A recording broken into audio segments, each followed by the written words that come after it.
안녕하세요. 저는 고려대학교 산업경영공학부 DSB 연구실에서 석박 통합 과정을 하고 있는 허재혁이라고 합니다. 오늘 소개드릴 논문은 Active Learning for Convolutional Neural Networks 라는 제목의 논문이고, 해당 논문에서는 이 코어셋이라는 방법을 통해서 액티브 러닝에 적용하는 그런 내용입니다. 먼저 인트로덕션에 대해서 간략하게 소개를 드리고 넘어가도록 하겠습니다. 우선 이제 논문에서 제안하는 방법은 일단 액티브 러닝이라는 주제를 연구하고 있고요. 그래서 CNN 모델을 통해서 싱글 포인트로 데이터 포인트를 하나씩 어노테이션을 이제 하도록 선택하는 것이 아니라 배치 단위로 이제 샘플링을 적용하는 그런 연구입니다. 당시에는 이제 액티브 러닝에 딥러닝이 그렇게까지 활발하게 적용되는 시기는 아니었기 때문에 이제 CNN 모델로 처음 거의 이제 초반에 많이 수행됐었던 연구였다라고 생각을 하시면 되고요. 기존에는 액티브 러닝에서 싱글 포인트로 해당 데이터 포인트에 대해 어노테이션을 수행할지 말지를 결정하는 식으로 이제 액티브 러닝을 적용했었는데, 여기서는 이제 CNN 모델을 통해 배치 단위로 어노테이션을 수행할지 말지를 결정했다라고 생각을 해주시면 되고, 그 다음에는 기존의 어노테이션에 대한 여부를 선택하는 방법으로서 액티브 러닝에서는 uncertainty 기반의 방법이 있었고, 그리고 옵티미제이션 방법의 기반이 있었습니다. 근데 해당 논문에 제안하는 이 코어셋이라는 거는 discrete optimization 기반의 방법입니다. 그리고 이 액티브 러닝에서 쿼리를 선택하는 그 기준을 코어셋 셀렉션 프로블럼으로 정의를 하고 있고요. 그래서 이 문제를 어떻게 풀어나갔냐면 케이스 센터 그리디를 활용해서 코어셋을 선택하도록 하였습니다.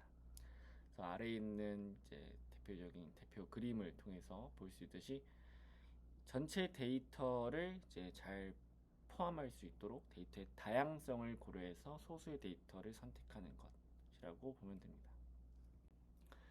배경에 대해서 설명드리고 넘어가도록 하겠습니다.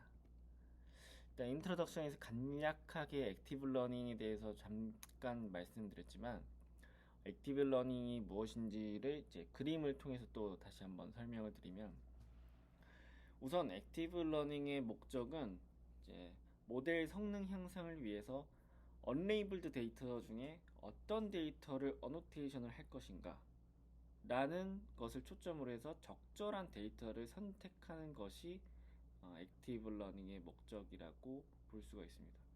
그래서 모든 데이터에 대해서 어노테이션을 수행하는 것이 아니라 이제 수많은 언레이블드 데이터 중에 어떤 데이터에다가 데이터 어노테이션을 해 주어야 모델의 성능이 좀 더 효과적으로 향상할 것인지를 결정할 수 있도록 도와주고, 어노테이션 코스트도 낮춰주고 하는 방법이라고 볼 수가 있습니다. 그래서 이 액티브 러닝 실험 또는 실제로 액티브 러닝이 적용되는 과정이 이 그림을 통해서 볼 수가 있는데요. 먼저 이 왼쪽에 있는 레이블드 트레이닝 셋이 있습니다. 이 데이터는 저희가 실제로 가지고 있는 레이블이 수행된 데이터를 말합니다. 그럼 이 데이터를 기반으로 모델을 학습을 시키고, 이 학습된 모델을 통해서 무수히 많은 언레이블드 데이터에 대해 이제 특정 액티브 러닝 방법, 쿼리 스트레치라고도 얘기를 많이 하는데요. 그거를 통해서 이 언레이블드 데이터 중에 어떤 데이터를 어노테이션을 해줘야 되는가를 정해줍니다. 그래서 그 선택된 데이터들을 이제 쿼리라고 부르고 있고요. 쿼리라고도 하고 버짓이라고도 하고 다양하게 부릅니다. 배치라고도 합니다. 그래서 이 선택된 데이터 포인트들을 이제 어노테이터가 어노테이션을 수행해서 학습 데이터, 기존의 레이블이 수행되어 있는 데이터에 추가하는 방향으로 이터레이션을 계속 반복을 합니다. 다음으로는 이제 해당 논문에서 그러면 이 액티브 러닝을 위해 코어셋은 도대체 어떻게 적용되는 방법인가 소개를 드리도록 하겠습니다. 먼저 이제 노테이션에 대해서 간략하게 말씀을 드리면 아까 전에 말씀드렸다시피 unlabeled 데이터로부터 몇 개의 데이터 포인트를 선택할 것인가에 대한 개념을 이제 쿼리 또는 버짓이라고 얘기를 했습니다. 그래서 또는 배치라고도 말씀드렸는데요. 처음 이제 인트로덕션 때 이제 이 방법 제안한 방법이 CNN 모델을 통해서 배치 샘플링을 한다. 싱글 포인트가 아니라 배치 샘플링을 한다라고 말씀드렸는데 거기서의 배치도 바로 이 쿼리를 말합니다. 그래서 여기서 쿼리는 스몰 b를 의미하고요. 러닝 알고리즘 여기서는 CNN 모델이 러닝 알고리즘으로 말할 수가 있고 여기에 대해서는 라지 A로 표현을 합니다. 그 다음에 이제 스몰 s는 가지고 있는 레이블이 달린 데이터셋을 의미합니다. 그리고 이 데이터셋을 통해서 학습한 러닝 알고리즘을 라지 A에 이제 첨자 스몰 s가 붙는 형식으로 표기를 하고 있습니다. 그리고 아래 가운데 이제 수식에서는 s에 이제 0이 붙어 있는 것은 초기 데이터셋을 의미를 하고 있고요. 그래서 만약에 S1이라고 한다면 한번 학습된 모델로 초기 데이터 S0으로 학습된 모델로 쿼리를 이제 선택을 해서 선택된 쿼리가 데이터에 추가되면 이제 S1이 되는 형식입니다. 그리고 여기서 n은 전체 데이터 수를 말합니다. 그러니까 레이블이 안 달려 있는 데이터까지 포함된 전체 데이터 수를 말하고 그리고 여기서의 스몰 m은 레이블이 달려 있는 데이터 셋 수를 말합니다. 그리고 여기서의 스몰 j는 레이블이 달려있는 데이터 포인트, 인덱스를 말합니다. 이 코어셋은 이 로스에 대해서 empirical risk minimization 관점에서 이 코어셋 로스를 표현하고 있는데요. 아래에 보시면은 이렇게 generalization 에러와 training 에러, 코어셋 로스 이렇게 세 가지로 이제 나누어 놓은 것을 볼 수가 있습니다. 근데 우선은 이 세 가지를 이제 모델의 population risk라고 얘기를 하기도 하는데요. 이 중에서 generalization 에러는 이미 CNN 모델이 일반화가 어느 정도 잘 된다라는 것이 이제 상인적으로 많이 알려져 있기 때문에 크게 고려를 하지 않습니다. 그리고 이 트레이닝 에러도 마찬가지로 어차피 이제 0으로 수렴되기 때문에 이 트레이닝 에러도 크게 고려하지 않습니다. 그래서 중요한 것은 바로 이 코어셋 로스만 잘 다루면 된다 라고 얘기를 하고 있고요. 코어셋 로스에 대해서 보시면 전체 데이터셋에 대한 평균 로스 그리고 이제 레이블이 달려있는 우리가 사용하는 데이터셋에 대한 평균 로스의 차이가 작아지는 쪽으로 말합니다.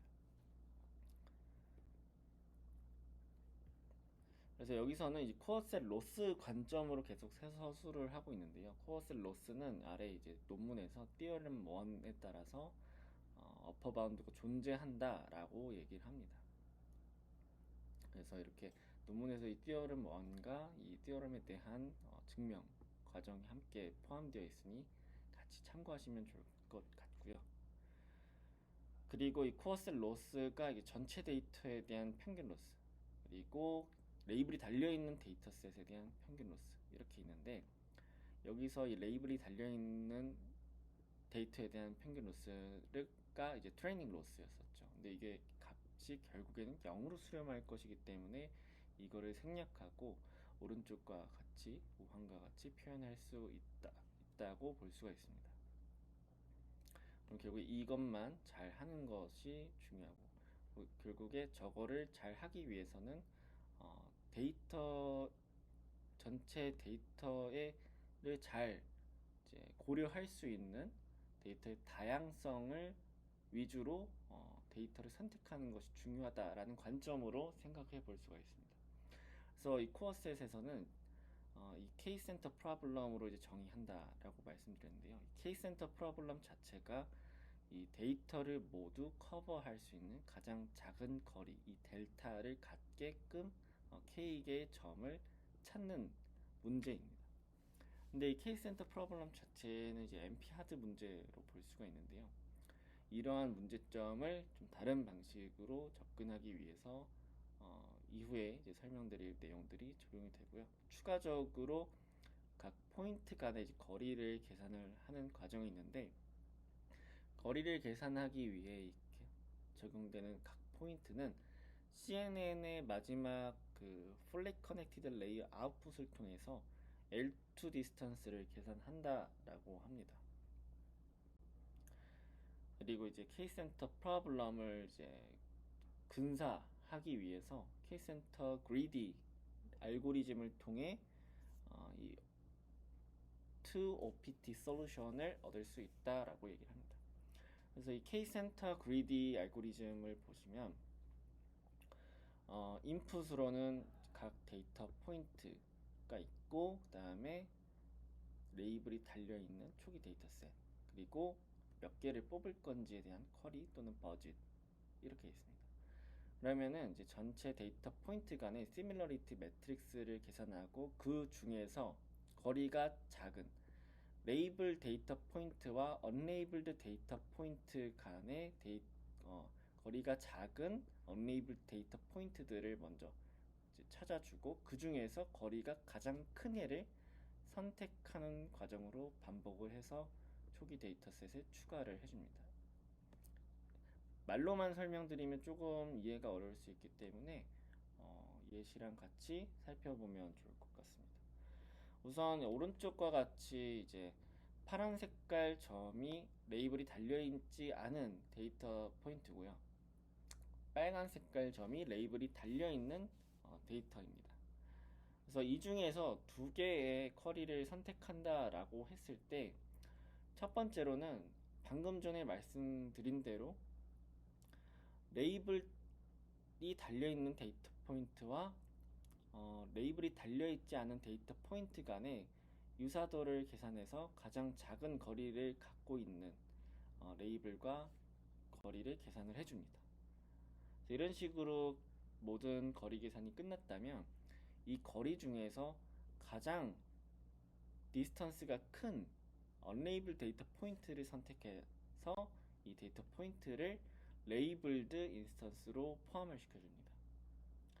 그 다음으로 이제 하나를 선택했기 때문에 다음 하나를 선택하기 위해서는 이 과정을 한 번 더 반복해서 다시 언레이블드 데이터들과 모두 거리를 한 번 더 계산을 해주고요.